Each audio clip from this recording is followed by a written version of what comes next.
Հրազդանի կիրճի բարեկարգման ծրագիրը մտնում է գործնական փուլ։ Այստեղ հանգստի գոտի ստեղծելու նպատակով բյուջեում 172 միլիոն դրամի վերաբաշխում կատարվեց։ Նախագիծն իրականացվում է Հրազդանի կիրճի սկզբնամասից հաշված մոտ 5.5 կիլոմետր հեռավորության վրա, Արաբկիր վարչական շրջանում։ Նոր լանդշաֆտ, ճարտարապետական լուծումներ, զբոսայգի, հանգստի գոտիներ, սպորտային հարթակներ, կինոդիտման վայր, սրճարան, կիրճը կճանաչվի համայնքային հատուկ պահպանվող տարածք։ Սա Երևանի բնապահպանական 3 խոշոր ծրագրերից է։ Կան Դալմայի այգիների վերականգնման, Նորք Մարաշում անտառ պուրակ հիմնելու նախագծեր։ Հրազդանի կիրճի մասով սկսում ենք նախագծի իրականացումը։ Տվյալ հատվածը ինքը արդեն ապրում է որպես այդպիսին։ Խնդիր կա, որ մարդը այդտեղ ավելի երկար ժամանակ անցկացնելու համար ունի որոշակի սահմանափակումներ, որովհետև վազքը վազք, սպորտը սպորտ, հեծանիվը հեծանիվ, բայց դա անընդհատ չի, այսինքն լավ ժամուկես 2 ժամ զբաղվում ես դրանով, մի բաժակ թեյ սուրճ խմելու կամ ուղղակի նստել հանգստանալու անհրաժեշտություն կա, եւ հիմա ամբողջը արվում է այդ ժամանցի այդ ձևը հնարավորինս այդ տարածքում երկարացնելու։ Տարածքը ըստ վարչապետի Երևանում օդի կյանքի որակի բարելավման առումով մեծ պոտենցիալ ունի։ Նշվեց, որ վերջին 4 տարում Երևանում ստեղծվել են մոտ 60 հեկտար կանաչապատ տարածքներ։ Դա Ստավինյանի ավելին է, քան դրան նախորդող 22 տարիները միասին վերցրած։ Ունենք Նոր վարչական շրջանում 35 հեկտար տարածք Լվովյան հատվածում, որը նույնպես կանաչապատ տարածք է դառնալու։ Պետք է շարունակվի բակերը ցանկապատերից ազատելու գործընթացը։ Տեսանելի է կառուցված խաղահրապարակների վերաբերյալ երեխաների արձագանքը։ Վարչապետի խոսքով ուրախալի է, երբ նշվում է ինքնակամ ավտոտնակներն ապամոնտաժելու, տեղում այգի հիմնելու համայնքի եւ բնակիչների պայմանավորվածության մասին։ Այս նշանակում է, որ մարդկանց ստեղ ուրիշ բան կա, իմ կարծիքով ստեղ կա նաեւ քաղաքացու եւ քաղաքային իշխանության հարաբերությունների խնդիր։ Երբ որ մարդը տեսնում է, որ համայնքի ղեկավարը ստեղ իր հորոխբոր, աղբոր դասարանցու համար տարբեր տեղեր սենց գարաժների տեղեր չի վերցնում եւ ընդհակառակը ջանք է գործադրում նոր կանաչ տարածքներ ավելացնել, մարդը ասում է, բայց մի րոպե, մի համայնքն է, ինչի ես պետք է իմ մասնակցությունը չունենամ դրան։ Եվ դա շատ կարեւոր, շատ գեղեցիկ եւ շատ հաճելի process է։ Վարչապետը անդրադարձավ խցանումների խնդրին։ Լուծումներ գտնելու համար ստեղծվել է աշխատանքային խումբ։ Երևանի թիմ նոր օրենքով նախատեսվում են կարգավորումներ օրինազանց վարորդների ոչ ճիշտ վայրում մեքենայի կայանման դեպքերի առնչությամբ։ Ստեղծվում է քարշակ ծառայությունը արտապատվիրակելու հնարավորություն։ Երևան քաղաքում տարեկան մոտավորապես 12,000 ավտոմեքենա է գրանցվում եւ բոլորը մտնում են երթևեկության մաս են դառնում։ Մեր տեսլականը գլոբալ առումով այն է, որ Երևան քաղաքում պետք է գերակայի հանրային տրանսպորտը, 45 տրոլեյբուսները, որոնք որ ձեր հանձնարարականով եւ կառավարության ֆինանսավորմամբ Երևան քաղաքը ստանում է, մի փոքր ուշանալու են կապված Իրանում իրավիճակի հետ, բայց մայիսի կեսերին 45 տրոլեյբուսները կհասնեն Երևան։ Երևանը բեռնաթափելու գործում մեծ դեր կունենա մետրոյի նոր կայարանի կառուցումը։ Խոշոր նախագիծը անպայման իրականացվելու է, նկատեց վարչապետը։ Ռազմավարական մտածածն այն է, որ ի վերջո մետրոն շրջանաձև տեսք պետք է ստանա, ինչի արդյունքում նաև ըստ ամենայնի երթևեկության տրամաբանությունները կփոխվեն եւ արդյունավետությունները կմեծանան։ Կազվարտնոց օդանավակայանից դեպի Երևան ճանապարհի նախագիծ փոխվարչապետը մանրամասնեց իրավական process-ում գտնվող հյուսիս-հարավի մի հատվածի մասին։ Առաջիկայում վերաքննիչ դատարանում քննության արդյունքում մենք պիտի հասնենք նրան, որ արգելանքը հանվի, որովհետեւ շատ տարօրինակ իրավիճակ ունենք պետական եւ համայնքային հողերի նկատմամբ, ունենք դատարանի կողմից կիրառված օգտագործման արգելանք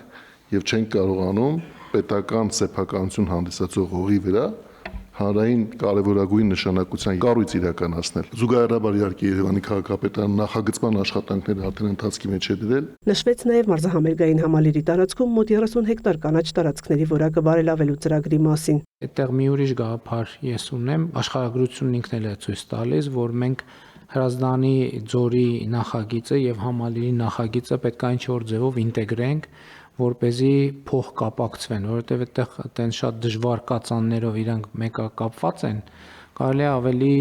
այսպես ասած, հասանելիությունը եւ փոխգործելիությունը ապահովել։ Վարչապետ ուշադրություն հրավիրեց Երևանում ճանապարհաշինական աշխատանքների վրա, հաշվի առնելով սպասվող եվրոպական քաղաքական համայնքի գագաթնաժողովը։ Նիկոլ Փաշինյանը անդրադարձավ երկրում ընդհանրապես ճանապարհների մաքրման եւ սպասարկման աշխատանքներին, անհրաժեշտ համարելով տեխնոլոգիաների փոփոխումը, կկրճատվեն մրցութային գործընթացի արդյունքում խնայողությունները։ Եթե նախորդ թիվ միջինը 40% մրցույթի մասնակիցները ճանապարհի համար ավելի պակաս գին էին առաջարկում, քան նախագծանախահաշվային փաստաթղթերի արժեքներ, հիմա կա 20%։ Նախորդ տարիների թոփ հաղթողները այս տարի զիջում են դիրքերը։ Կազմակերպություններ կային, որոնք նախորդ տարի իրականացել են Հայաստանի ճանապարհաշինական աշխատանքի 30-40, նույնիսկ 50%-ը,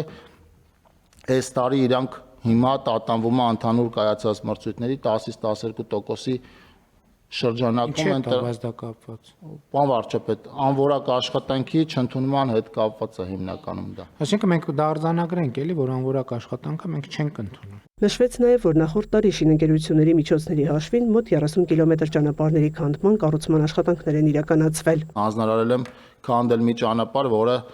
որով մենք անցել ենք եւ այդ ճանապարհը նույնիսկ քաղաքացիների տպավորությամբ ինքը լավ ճանապարհ է, բայց մենք այդ ճանապարհի որակից դժգոհ ենք եւ ամբողջ 20 կիլոմետրանոց ճանապարհը նորից քանդել ենք տալու։ Պարոն Վարդանյանի հետ քաղաքաշինության կոմիտեի անձամբ ենք այցելել եւ համալսարանի լաբորատորիան եւ ճանապարհային դեպարտամենտի լաբորատորիան աշխատել են այդտեղ մեր ներկայությամբ։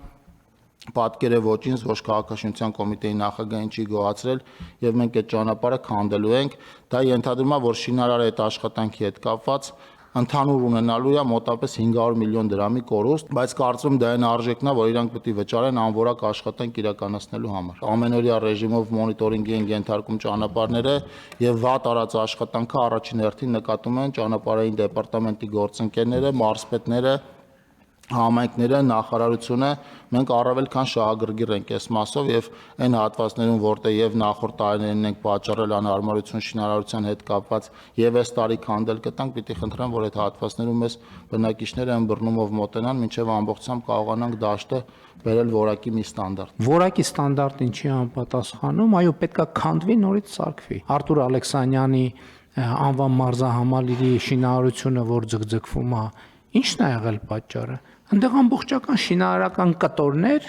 ուղղակի մենք քանդել ենք տվել, ասել ենք նորից պետքա սարքել, այն ստանդարտով, ին ստանդարտը մեր պայմանագրի մեջ գրած է, եւ պետքա գնանք այդ ճանապարհով, որ շուկան փոխվի։ Մշակվում է շինարարության տևողության նոր նորմեր։ Առաջիկայում կներդրվի տեխնիկական հսկողության նոր համակարգ, նշեց քաղաքաշինության կոմիտեի նախագահը։ Եթե որևէ տեղ որակի խնդիր կունենանք, այդ օրվա ռեժիմով կբացահայտվի այդ խնդիրը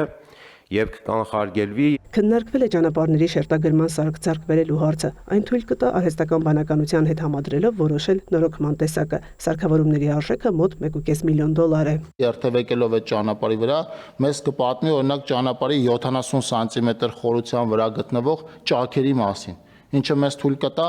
որոշել օրինակ հիմնանորոգում թե միջին նորոգում անենք։ Ասֆալտապատումը մոտեցնում ենք վիրահատության այդ բաներն էլի ճշգրտության եւ տրամաբանության։ Նիկոլ Փաշինյանը անդրադարձավ 2018-ից ի վեր կառավարության աջակցության ծրագրերին, որոնցով մոտ 4 միլիարդ դոլարի գումար է վերադարձվել քաղաքացիներին։ Վարչապետը պարզաբանեց խոսքը պարտավորություններից դուրս իրականացված ծրագրերի մասին է։ 2018 թվականի Հայաստանի Հանրապետության պետական բյուջեն 4.4 միլիարդ դոլարի լրացուցիչ գումար է գեներացրել եւ դա մենք որոշակի մեթոդաբանությամբ հաշվարկել ենք, ֆինանսների նախարարության հետ վերջերս աշխատել ենք, այդ թիվը հասել է արդեն 6.6 միլիարդ դոլարի եւ մենք կարող ենք արձանագրել, որ այդ 6.6 միլիարդ դոլարից 4 միլիարդը մենք ուղղակի վերադարձրել ենք քաղաքացիներին։ Հաստատվեց համահայկական խաղերի համաշխարհային կոմիտե հասարակական կազմակերպության մարզական ավան ստեղծելու ներդրումային ծրագրի վերաբերյալ հարցը։ Ծրագիրը շատ մեծամասշտաբ է, մի քանի փուլերից է բաղկացած, հիմնականում պետք է իրականացվի հայ բարերարների հանգանակությունների հաշվին։ Վարչապետի դիտարկմամբ վերջին տարիներին Սփյուռքից ներդրումների էական ակտիվացում է նկատվում։ Նա վկայակոչեց Firebird ընկերության ներդրումային խոշոր ծրագիրը։ Քաղաքացիական պայմանագրի խմբով երբ որ մենք շրջում էինք, տասնյակ սփյուռքահայեր ենք հանդիպել, ովքեր անվերապահ աջակցություն են ցուցաբերում Հայաստանի կառավարության վարած քաղաքականության։ Մեր իրականության մեջ ընդունված է, ով ասես կարող է ում անունից ասես խոսա, որովհետև լեգիտիմության գործոնը այնտենց միշտ չի, որ առանձնահատուկ բանա ուշադրության է արժանացել եւ այսօր բազմաթիվ մարդիկ, ովքեր իրենց վերապահում են Սփյուռքի անունից խոսալ, ընդհանրապես Սփյուռքի մարդու մարդկանց հետ ոչ մի կապ չունեն, այսինքն ինչ որ գրասենյակներ կան, խմբեր կան, ովքեր ակումբներ կան, ովքեր տենց իրանց վերապահում են Սփյուռքի անունից խոսալ։ Ընդհանրապես ես ուզում եմ պաշտոնապես ասել, որ այդ մարդիկ ընդհանրապես Սփյուռքը չեն, իրանք Սփյուռքից են անհերքելիորեն, բայց իրանք Սփյուռքը չեն։ Իրանք Սփյուռքում այլևս այնքան ճնշող փոքրամասնություն են, այնքան ճնշող փոքրամասնություն են, որ ես միանշանակ ասում եմ, որ իրանք ընդամենը լուսանցքային կազմակերպություններ են, լուսանցքային կազմակերպություններ, եւ Հայաստանի կառավարությունը այդ կազմակերպությունների հետ ընդհանրապես ավելի ու ավելի քիչ է գործ ունենալու եւ ի վերջո ընդհանրապես գործ չի ունենալու, որովհետեւ այդ կազմակերպությունները, ինչպես ասում են,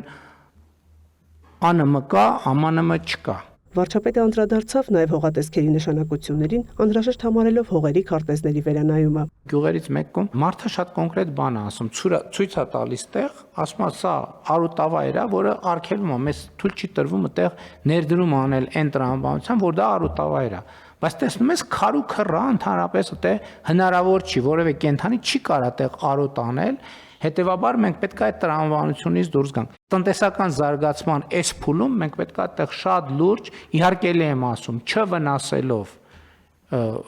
որևէ էկո համակարգի,